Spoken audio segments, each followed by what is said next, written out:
ഒരുപാട് trials placebo എഫക്റ്റിനെ prove ചെയ്യുന്ന രീതിയിൽ നമ്മുടെ മെഡിക്കൽ സയൻസിൽ കണ്ടക്ട് ചെയ്യാറുണ്ട്. ഇപ്പോൾ 2 സെയിം പെയിനുള്ള ഒരു സെറ്റ് ഓഫ് പേഷ്യൻസ് ഉണ്ടെങ്കിൽ ആ 2 പേഷ്യൻസിന് 2 ടൈപ്പ് ഓഫ് മെഡിസിൻസ് കൊടുക്കും. ഒരു മെഡിസിനിൽ ആ പെയിനെ ക്യൂർ ചെയ്യാനുള്ള ആക്റ്റീവ് ഇൻഗ്രീഡിയൻറ്റ് ഉണ്ടാവും, ഒരു മെഡിസിനിൽ അതിൻ്റെ അപ്പിയറൻസ് എല്ലാം സെയിം ആയിരിക്കും, ആ ബോട്ടിലും എല്ലാം സെയിം ആയിരിക്കും, ആ മെഡിസിൻ പോലെ തന്നെ ആക്റ്റീവ് ഇൻഗ്രീഡിയൻറ്റിലെ മെഡിസിൻ പോലെ തന്നെ തോന്നും, പക്ഷേ അതിനകത്ത് ഒരു ആക്റ്റീവ് ഇൻഗ്രീഡിയൻറ്റ് ഉണ്ടാവില്ല. അപ്പിയറൻസിൽ മാത്രം ഒരേപോലെയുള്ള മെഡിസിനാണ് പ്ലസീബോ എന്ന് പറയുക. ഈ മരുന്ന് കൊടുക്കും.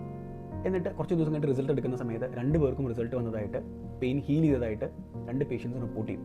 ആ പേഷ്യൻ്റ് അറിയുന്നില്ല അയാൾക്ക് കൊടുത്തത് ഒരു പ്ലസീബോ ആണെന്നുള്ളത്. So placebo effect medically, scientifically, psychologically ഒരുപാട് ടെസ്റ്റ് വഴി പ്രൂവ്ഡ് ആണ്. പക്ഷേ സ്യൂഡോ സയൻസ് എന്ന് പറയുന്ന ഒരു മേഖല ഈ പ്ലസീബോ എഫക്റ്റിനെ മാനിപ്പുലേറ്റ് ചെയ്ത് നമ്മളുടെ ഇടയിൽ, നമ്മുടെ സൊസൈറ്റിയിൽ ഇപ്പോഴും ഉണ്ട്. ഒരുപാട് എഡ്യൂക്കേറ്റഡ് ആയിട്ടുള്ള സൊസൈറ്റിയിൽ ഒരുപാട് നല്ല ഹൈ പൊസിഷൻസുള്ള ആൾക്കാരടക്കം ആ സ്യൂഡോ സയൻസ് ബിലീവ് ചെയ്തിട്ട് അത് വിശ്വസിച്ച് മുന്നോട്ട് പോകുന്നുണ്ട്. അത് നിങ്ങളുടെ ചോയ്സാണ്.